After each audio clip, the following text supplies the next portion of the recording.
What's going on, everybody? Welcome back to Iron Infidel. Today we're going to be talking about if you are a newer patrol guy out there on the street, or really just anybody, and you're looking to get your first duty rifle, or if you're the range person tasked with doing the procurement for your department, maybe you're looking to get into a different rifle, or you're buying patrol rifles for the first time, you've got a lot to take into account. Everything from the weight of that rifle and the parts that are going to be on it, to the small parts like the springs in there, they're going to make that thing live a little bit of a longer life.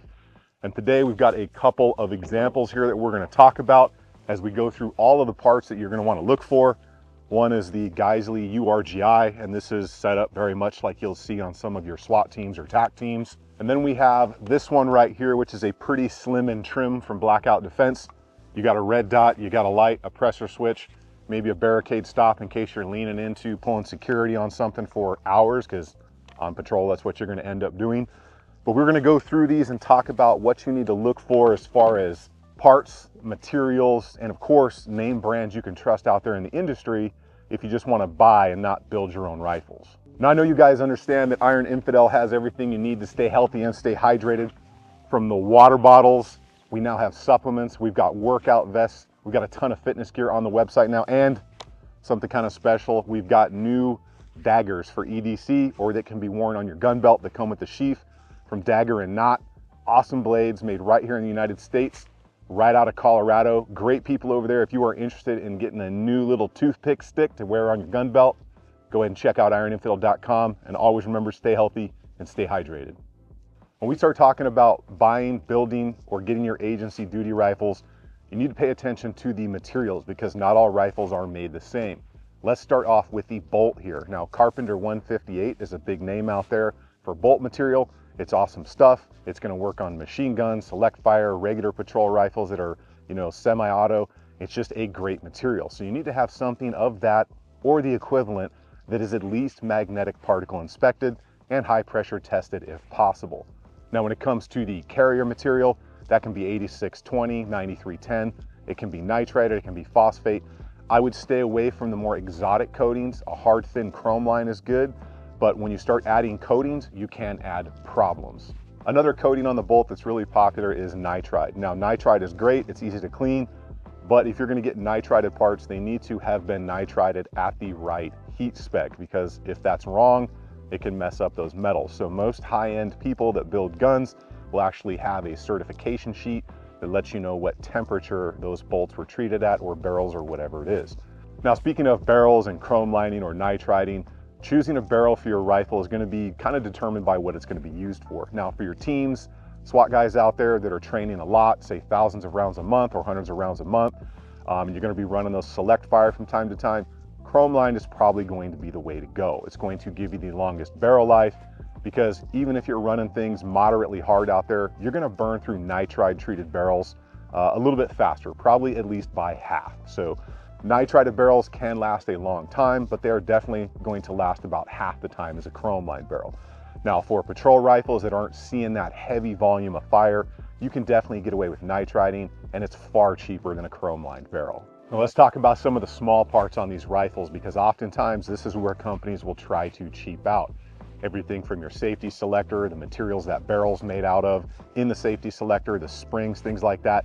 Can't get anything from Temu here, fellas. You've got to buy the good stuff, because those small springs, detents, and gas rings, 9 times out of 10, those are the small parts that are going to fail, and they have a replacement schedule. So you've got to replace those things every so often. Those little detents in there will wear out when you're running these guns hard and you are running them a lot.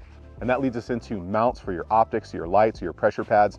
Time and time again, I saw guys out there on the street running these $25 knockoff optic mounts, to look like a higher end scalar works or something.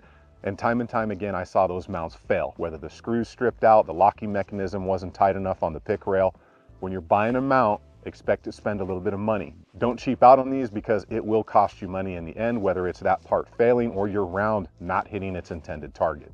Now, the last thing in the quality or the parts on the gun, let's talk about your muzzle device, right? We have an example of a pretty aggressive break here. This is not for your patrol guys unless you are running a suppressor at all times.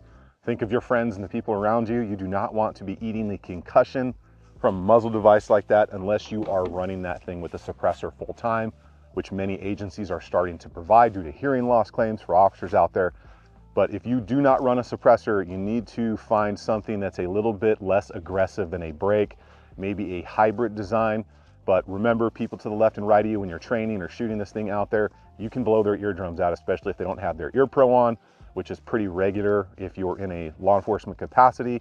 If you have to get in an engagement, you're probably not going to have time to put your ear pro on, or at least most times you won't see that out there on the street in videos. So that's the last thing we're going to note on the actual parts on that before we start talking about optics and outfitting.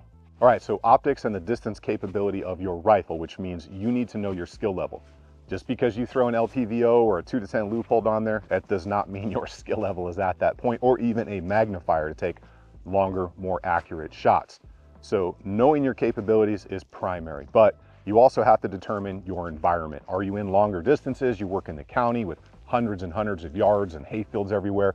You might need an LPVO or a 2-10 with an offset red dot, whether it's 12 o'clock or mounted off to the side. Either way, that's a skill set that needs to be learned and trained quite often. I would say at minimum quarterly. But most patrol guys out on the street, a red dot is going to do you just fine. If you need a little bit more PID for identification or distance, a magnifier is a great option because you can take it off, put it on as needed, save a little bit of weight, or going with an LPVO or an MPVO like a 2-10. As far as your barrel length goes, that ties into optics choice as well, because obviously you're not going to put a high power optic on a 10.5-inch rifle, but a 14.5 is a real sweet spot for patrol officers out there.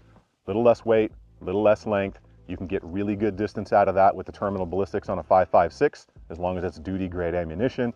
And I think that's kind of that sweet spot. Now, if you're on a team, you need something a little shorter, 11.5, 12.5, you can get away with all that stuff, but 14.5 seems to be a real good place for patrol rifles.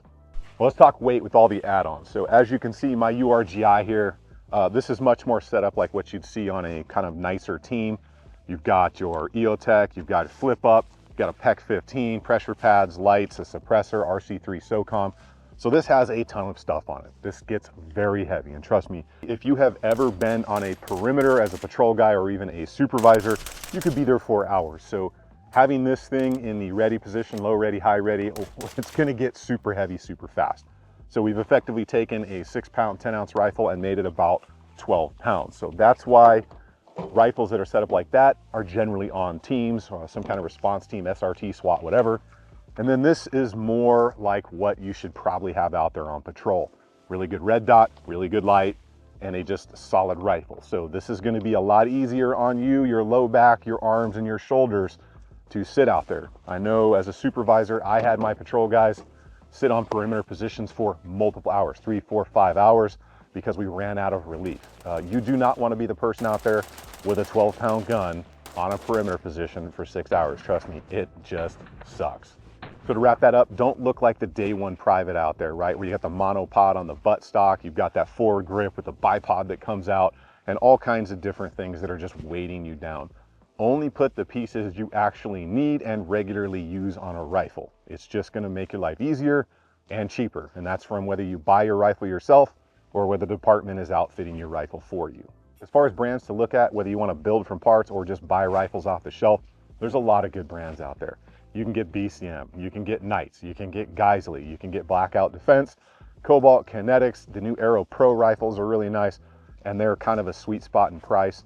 There's a lot of rifles out there that are really high quality that come in at a price point you and your agency can afford. So don't try to cheap out on a procurement or buying your own rifle yourself, because at the end of the day, what's your life worth? What's your partner's life worth? What's a citizen's life worth? And don't try to skimp on something that might save your life or the life of another. Now, I would love to know what brand your agency actually went with, because I get responses from you guys out there all the time, and some of the name brands I've heard agencies go with is absolutely shocking. So let us know in the comments down below what you went with, or what brands the department you work for is going to go with. Remember, get on ironinfidel.com, check out those battle bottles and those new dagger and knot pig stickers right there. Awesome knives. Everything you want in a knife, everything you want in a water bottle at ironinfidel.com.